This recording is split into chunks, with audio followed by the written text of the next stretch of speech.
Olá, boa noite. Hoje o TVU Notícias mostra as ações de combate ao mosquito Aedes aegypti realizadas pela Universidade Federal de Uberlândia. Alunos da Escola de Educação Básica da UFO receberam orientações sobre as formas de eliminar o mosquito e também dos perigos das doenças causadas por ele.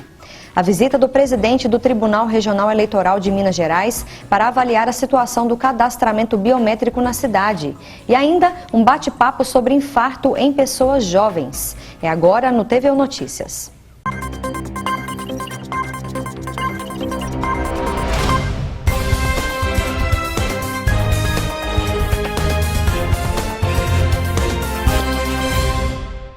A gente começa a edição de hoje falando novamente sobre a mobilização contra a dengue e outras doenças. Hoje, alunos da Escola de Educação Básica da Universidade Federal de Uberlândia participaram de palestras sobre o combate ao mosquito Aedes aegypti, transmissor da dengue, do vírus Zika e da febre chikungunya. Para uma grande parte, o assunto já está na ponta da língua. Não pode deixar água parada. Inclusive, minha mãe, ela pega e coloca areia nos vasinhos de planta. Ela sempre está olhando, a gente em casa também, meu irmão. Tem que lavar as vasilhas do cachorro, não deixar trocar todo dia. Mas muita gente ainda não sabe como combater o mosquito ou não tem consciência da urgência em acabar com o vetor responsável pela transmissão da dengue, do Zika vírus, da chikungunya e da febre amarela. É por este motivo que todos se reuniram na manhã desta sexta-feira. Educação na infância ou na adolescência é investimento em adulto consciente. Foi por isso que a UFO escolheu a ESEBA para dar início à convocação para a luta permanente contra o mosquito. Nosso objetivo é torná-los e formá-los como multiplicadores de ações adequadas no combate ao mosquito, tanto na escola como no entorno, nas famílias, com os responsáveis, no maior ambiente que nós conseguimos atingir. O evento faz parte do Dia Nacional de Mobilização da Educação contra o Zika vírus e tem como meta alertar professores, alunos e funcionários das escolas.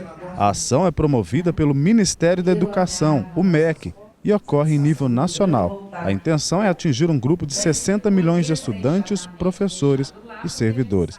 A grande tarefa neste momento no combate ao mosquito é dizer que ela começa dentro de casa. E a casa da UFO é aqui na ESEBA. Então nós vamos começar com os alunos do ensino fundamental, dentro da nossa casa, e mostrar a eles que não adianta nada ficar esperando do governo, ficar esperando do vizinho que ele faça as ações. Essas ações começam por nós mesmos, dentro de nossas casas e depois para toda a comunidade.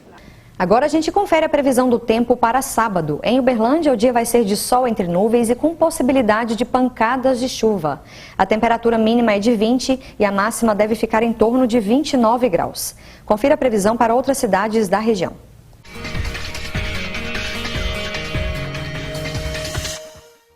Em Cascalho Rico, o dia será de sol com baixa possibilidade de chuva. Mínima prevista de 21 e máxima de 28 graus.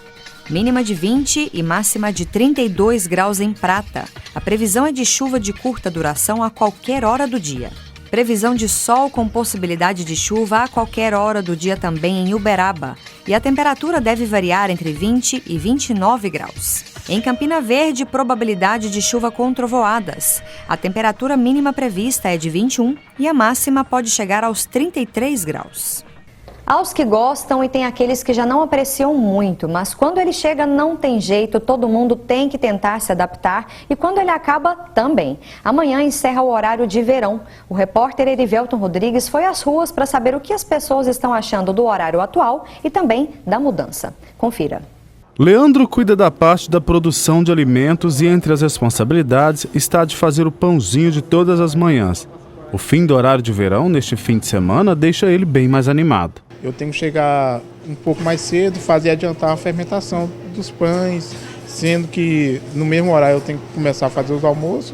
Para mim não é muito bom não gosto muito dele não. E não é só por ter que acordar mais cedo que Leandro não gosta do horário antecipado. É preciso se programar bem com a mudança, porque senão prejudica toda a produção de pães. Costumo falar que o padeiro trabalha com as condições climáticas. Se está um pouco mais calor, nós diminui o pão, o fermento do pão, a fermentação do pão. Se está um pouco mais frio, nós já aumenta a fermentação. E isso influi também os horários. Mas ele não está sozinho. Muita gente também faz cara feia quando o assunto é acordar mais cedo. Você gosta do horário de verão? Não. Por quê? Porque quando eu acordo cedo para vir trabalhar e eu acho perigoso. Ele se desgasta mais, acorda uma hora mais cedo, né? Eu não gosto do horário de verão, porque eu sou uma pessoa que durmo muito tarde, então acordo mais tarde. E como a noite se torna mais curta, então para mim eu fico um pouco cansado. O horário de verão termina à meia-noite de sábado para domingo. Os relógios devem ser atrasados em 1 hora em 10 estados brasileiros, além do Distrito Federal. Nos 126 dias dessa edição, a CEMIG registrou uma redução diária de energia de 4%.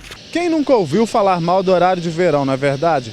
Mas a medida parece ganhar força a cada dia. É que nós estamos cada vez mais dependentes de energia. O que foi economizado pela companhia que fornece energia em Uberlândia, região, por exemplo, daria para fornecer energia para a cidade de Uberlândia e Araguari juntas pelo mesmo período do horário de verão. Então, o horário de verão ele permite, na verdade, eu manter o sistema elétrico funcionando, sem apagões, com a mesma geração que eu tenho ou com uma geração que eu não preciso investir de forma a manter o sistema funcionando, sem risco de desligamentos. Hoje, Uberlândia recebeu a visita do presidente do Tribunal Regional Eleitoral de Minas Gerais e também de outros dirigentes do TRE para avaliar a situação do cadastramento biométrico na cidade. A visita para conhecer as instalações da Justiça Eleitoral na cidade e incentivar o cadastramento biométrico aconteceu no final da manhã desta sexta-feira. O presidente do TRE de Minas, o desembargador Paulo César Dias, e o vice-presidente, corregedor, desembargador Domingos Coelho, marcaram presença. Eles visitaram as centrais de atendimento biométrico no cartório eleitoral e participaram de uma reunião. Em Minas, 54 cidades terão eleição por meio do processo de biometria e cerca de 250 cidades contarão com os 2 sistemas. Em Uberlândia, o cadastramento ainda não é obrigatório. No município, aproximadamente 10% do eleitorado fez o cadastro até agora. Se fosse obrigatório o cadastramento biométrico para a eleição de 2016, Uberlândia, com certeza absoluta, não conseguiria atingir 100% do eleitorado biometrizado e o percentual que conseguiríamos atingir não chegaria a 100 mil eleitores. Nós estaríamos reduzindo a capacidade de Uberlândia, a capacidade política de Uberlândia, de um eleitorado de 470.385 eleitores aptos a votar, para algo em torno de 100 mil eleitores. O presidente do TRE de Minas ressaltou a importância do cadastramento em todo o país. A importância maior da biometria, no meu modo de pensar, é a segurança, tanto da justiça eleitoral quanto do eleitor, do processo eleitoral em peso. Vai acabar toda a questão de fraude, pelo menos 90% dela, sim, ela acaba, extingue. As autoridades ainda aproveitaram para fazer um pedido especial aos juízes que atuam na cidade. Por isso que eu tenho pedido empenho dos nossos colegas aqui para julgar o mais rápido que puderem, porque os recursos, quando a decisão dos juízes eleitorais é para o Tribunal Eleitoral para definir. Nossa preocupação é para o candidato, possível candidato que vier a candidatar, não ser impugnado e concorrer às eleições, ser eleito e depois nós temos que julgar posteriormente e falar que ele é inelegível. Isso traz um constrangimento muito grande, então por isso que a gente está preocupado com isso. E depois do intervalo tem bate-papo sobre saúde. Nós vamos conversar com um cardiologista sobre infarto nos jovens. A gente volta já já.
Agora a gente vai falar sobre infarto do miocárdio, mas no público jovem. Será que é muito comum? Aumentou nos últimos anos? Quais são os fatores de risco? Enfim, quem vai esclarecer melhor para a gente sobre isso é o cardiologista Dr. João Lucas O'Connell.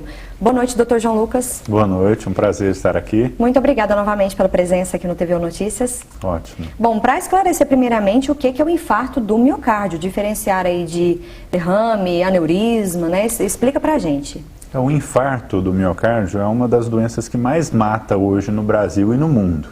É quando você tem uma interrupção abrupta do fluxo de sangue para o coração. Então, uma artéria do coração que leva sangue para o coração, ela obstrui. Geralmente, um coágulo de sangue em cima de uma placa de gordura. É o mecanismo que leva a essa obstrução. E aí você vai deixar de ter chegada de sangue para uma área do coração. Essa interrupção pode ser numa área pequena, o indivíduo vai ter um infarto leve. E ela pode ser numa área extensa do miocárdio, que é o músculo cardíaco. E quando isso acontece, pode até levar ao óbito. Então nem sempre é fatal, é bom destacar isso. O infarto nem sempre leva a óbito. Isso. Muitas vezes o infarto, ele pode até passar com poucos sintomas, por ele ser pequeno. Mas 1 em cada 3 infartos, o indivíduo morre. Às vezes sem nem conseguir chegar no hospital.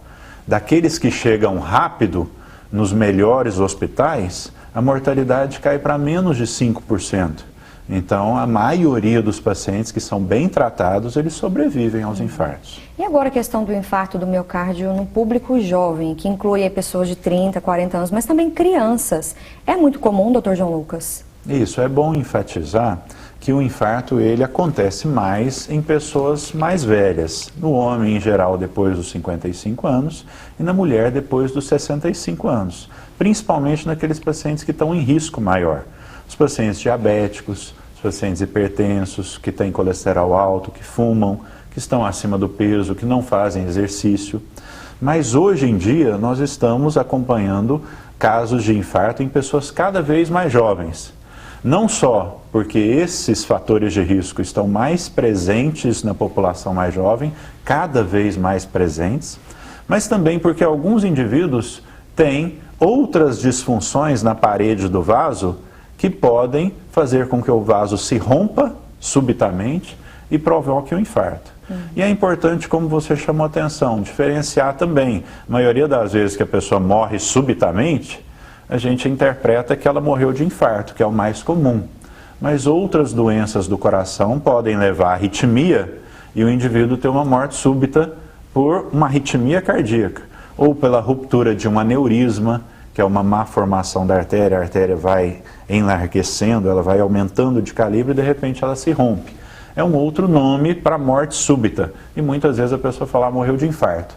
Algumas dessas mortes em jovens, muitas delas são decorrentes do infarto e outras podem ter sido um AVC, um acidente vascular cerebral, uma ruptura de um aneurisma ou mesmo uma arritmia cardíaca sem essa obstrução do fluxo ao miocárdio. Então quer dizer que além dos fatores externos, né, que é o sedentarismo e por aí vai, tem também um fator congênito. Isso, a maioria no caso, pessoas jovens, né? Isso, a história familiar do indivíduo. Se o indivíduo tem na família várias pessoas que tiveram infarto ou que tiveram AVC, a força, né, de predisposição dessa pessoa apresentar também um ao longo da vida é bem maior. Então a história familiar positiva é sim um fator de risco. E outras doenças que levam à disfunção da parede do vaso, como as doenças reumatológicas, lúpus, arterites, né, artrite reumatoide, essas doenças também predispõem o indivíduo à ruptura da artéria e levar a um infarto. Agora a gente ouve dizer, lê por aí, que o infarto em pessoas mais jovens geralmente é fatal, é sempre fatal. Isso é verdade, Dr. João Lucas? Isso, é um mito que as pessoas têm, né? E que tem um fundo de verdade sim. Porque muitas vezes o indivíduo mais velho, a placa de gordura vai crescendo ao longo do tempo e ela vai obstruindo progressivamente a luz, o interior do vaso sanguíneo. E quando acaba de fechar, às vezes o indivíduo já desenvolveu mecanismos que outras artérias vão ajudar aquele território que estava sofrendo. Né? Na medicina, na cardiologia, a gente chama esses vasos de colaterais. É uma ajuda fisiológica que outros vasos mandam para aquele território. No indivíduo jovem, a maioria das vezes, é uma placa que não era tão importante, uma placa de gordura que se rompe e junta um coágulo ali naquela placa subitamente. Então o organismo não teve tempo, o coração não teve tempo de desenvolver mecanismos protetores. E aí o infarto é mais grave e muitas vezes é fatal. O senhor atende muita gente jovem com sintomas do infarto que muitas vezes podem passar despercebidos, né, como o senhor ressaltou, ou que já infartaram? É interessante essa pergunta, justamente essa semana, que nós atendemos 2 pacientes nos últimos dias com infarto com menos de 35 anos de idade. Então, realmente tem acontecido mais, né? E é importante o alerta. Se o indivíduo está em casa, ele tem uma forte dor no peito, como nós colocamos aqui, que a sobrevida ao infarto depende fundamentalmente dele ser bem atendido e rapidamente atendido. Então, o indivíduo que experimenta uma forte dor no peito que nunca teve antes, ela precisa imediatamente procurar um pronto-socorro para fazer exames simples, como alguns exames de sangue e o eletrocardiograma, que junto com a clínica do paciente vai definir se ele está infartando ou não. Agora, para quem está assistindo a gente, é importante falar das técnicas de primeiro socorro também, né, doutor João Lucas? Às vezes você vê uma pessoa infartando na rua, o que fazer? Isso, então é importantíssimo, né, quando você vai tentar ajudar um indivíduo, é chamar pessoas que têm capacidade técnica para auxiliar mais que você. Então a primeira medida é ligar para alguém, resgatar esse paciente e levar para o hospital. Seja o bombeiro, daqui a alguns meses nós vamos ter o SAMU na cidade, então vai ter o SAMU para chamar, uma ambulância particular. Se o paciente está consciente, está conversando, você deve se oferecer para colocar ele no carro e levar ele rapidamente para o hospital. Se ele estiver inconsciente, é melhor que você fique ali e chame imediatamente alguém mais capacitado para buscar. E quem conhece as técnicas de ressuscitação, de massagem cardíaca, pode verificar que o paciente não respira e não está conversando e começar imediatamente as massagens cardíacas enquanto o resgate não chega. Ok, então para finalizar, a última pergunta. Infarto em jovens, mas especificamente em crianças, também é muito comum? O infarto nas crianças já é mais raro, isso é um caso muito raro, mas muitas vezes a criança tem uma cardiopatia congênita, ele nasceu com um problema que predispõe ele a ter arritmias cardíacas. Então muitas vezes o leigo fala, morreu com 10 anos de idade de infarto. Muito provavelmente foi uma morte cardíaca, sim, mas relacionada a uma arritmia cardíaca, fator congênito, a um fator congênito. Tá bom, muito obrigada pela sua entrevista, doutor João Lucas. Obrigado pela disponibilidade aí de vocês em nos ouvir. Com certeza, obrigada. E nós vamos para um rápido intervalo e voltamos com as dicas da agenda cultural para o fim de semana. É já já.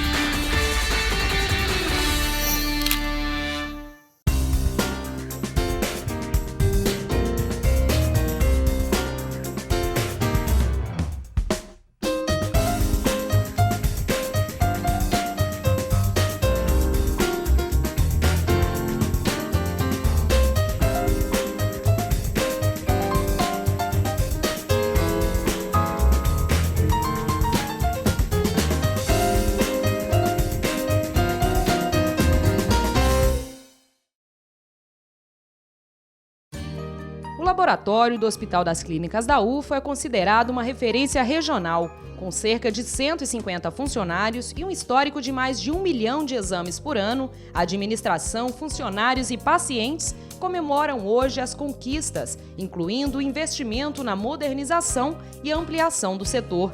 Além de Uberlândia, o laboratório atende ainda moradores de outras 30 cidades do Triângulo Mineiro e do Alto Paranaíba.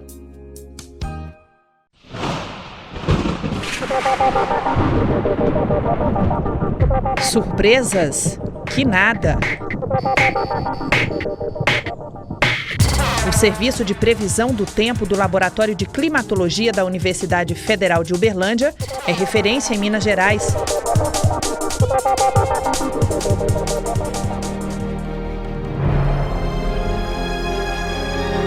Informe-se 3239-4436.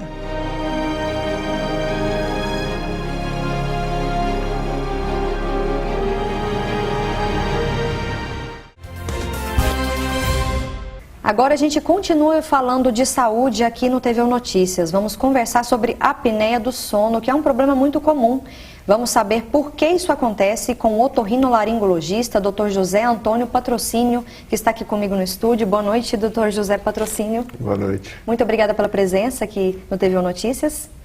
Tá bom, é um prazer estar aqui. É um problema muito comum mesmo, muito recorrente hoje em dia, a apneia do sono? Isso foi descoberto em 79 por um japonês e depois espalhou pelo mundo, né, os americanos que começaram a estudar, e a partir da década de 80 para cá tem estudado muito sobre o sono, e o que nós sabemos de estatística é que 40% das pessoas com mais de 30 anos roncam, e uma grande porcentagem desses 40%, talvez quase a metade, tem apneia, que é a parada respiratória durante o sono. Pra gente esclarecer, né? O que é que aquela apneia? que a mulher está dormindo e vê o marido roncando, acorda e de repente ele para de roncar. Fica alguns segundos parados e de repente puxa o ar e volta a respirar. Então ele ficou parado, ele parou de respirar durante um certo tempo. Essa é a apneia. Agora, existe uma estatística que mostra que é mais comum nos homens ou nas mulheres? Estatisticamente é mais comum nos homens que nas mulheres. Por quê? Talvez o homem acaba ficando, aumentando o peso mais cedo do que as mulheres, então a obesidade é um fator importante na predisposição para o ronco e para a apneia. E crianças, não é comum Criança ronca, criança que tem amígdala grande e adenoide grande ronca. Agora as causas, né? Falando de uma delas é a amígdala grande, né? Mas e outros? São vários os fatores aí, né? Bom, são duas coisas que nós devemos tratar. Tem o ronco e tem a apneia. O ronco, tudo bem, incomoda o parceiro ou o amigo não quer dormir com ele no quarto quando viaja, mas o ronco não tem problema, só faz o barulho. O problema é quando tem a apneia, que tem as paradas respiratórias. Então, quando você tem até 5 paradas respiratórias por hora de sono, ainda está dentro do normal. Quando é mais que 5, de 5 a 15 já é leve a moderada, acima de 15 paradas até 30 já é mais preocupante, e acima de 30 aí é um problema sério, porque causa muito comprometimento do organismo, podendo levar a infarto, derrame cerebral, tá? E 7 vezes mais chances de bater o carro. Porque o que acontece à noite? Você afoga, para de respirar e vai morrer. Você vai morrer. O teu oxigênio no sangue diminui e o teu batimento cardíaco abaixa e você vai morrer.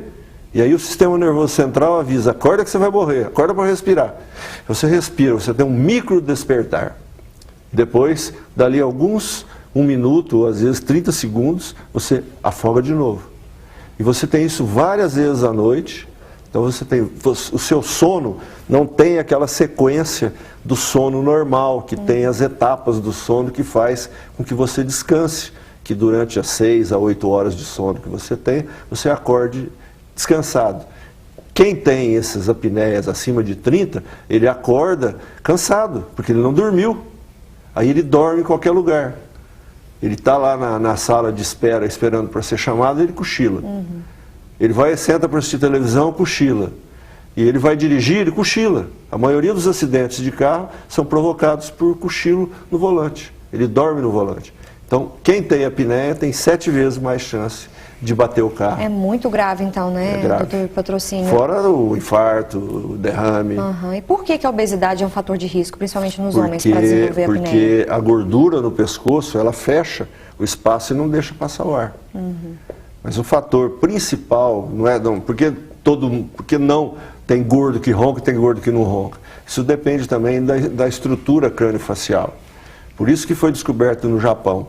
Porque o importante é essa distância entre atrás e na frente. Essa distância aqui é que dá o espaço para passar o ar lá atrás. E o japonês tem a cara amassada, como o nosso nordestino tem, o índio tem. Então nós temos na nossa genética muita gente com essa distância antero-posterior pequena, o que leva às apneias.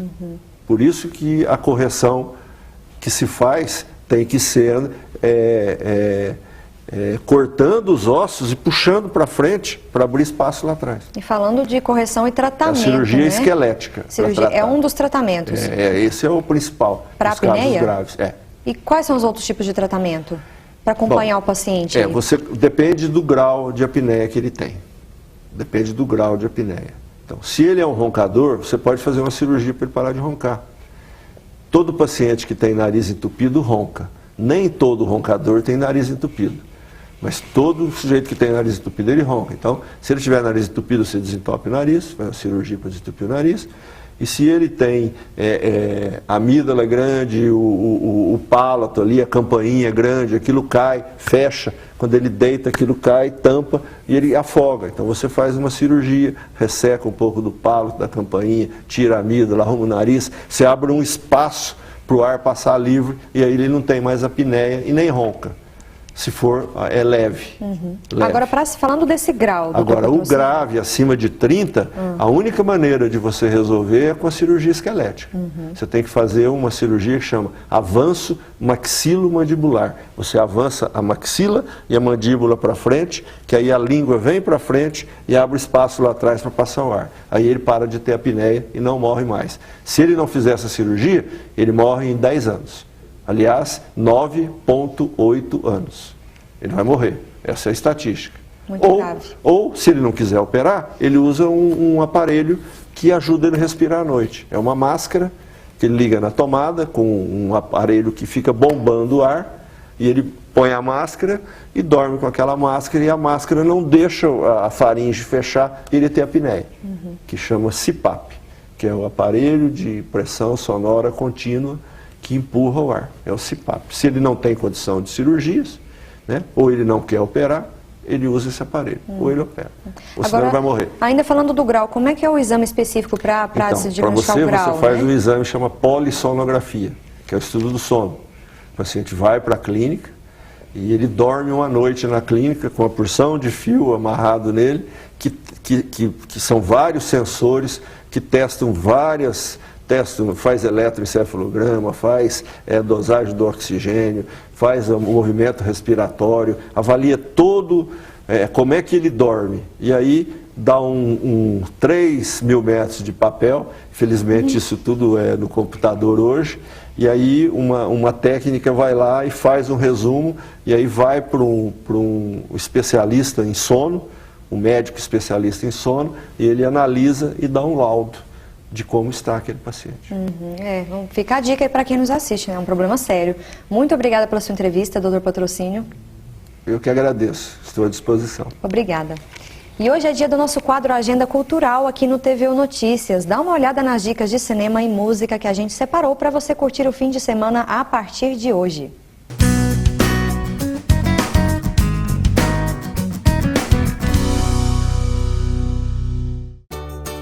Daqui a pouquinho, às 9 horas da noite, tem Pop Rock. Você que curte pode se programar porque o cantor Michel Platini vai tocar no London Café. No mesmo horário, programação musical para os fãs de Chico Buarque. Os músicos Carlinhos de Almeida, Gringo e Renato Bolacha se apresentam no Vinil. Então fica a dica para começar essa sexta-feira. Amanhã é dia de mais uma edição do Cineclube Cultura. Às 8 horas da noite tem exibição do filme Onde os Homens São Homens, na Oficina Cultural. Mais uma dica para sábado é curtir pop rock no London Café, a partir das 9 horas da noite. Domingo tem salada musical com o grupo Sempre Bom, Trio Fassuá e DJ Gabriel Move a partir das 7h30 da noite. E para fechar a agenda cultural de domingo, às 8 horas tem mais exibição de filme na Oficina Cultural. Desta vez, o Cineclube Cultura é com o filme Três Mulheres.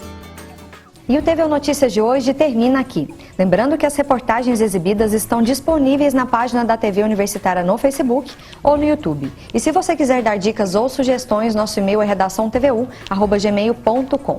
Uma boa noite para você, ótimo fim de semana e segunda-feira estamos de volta.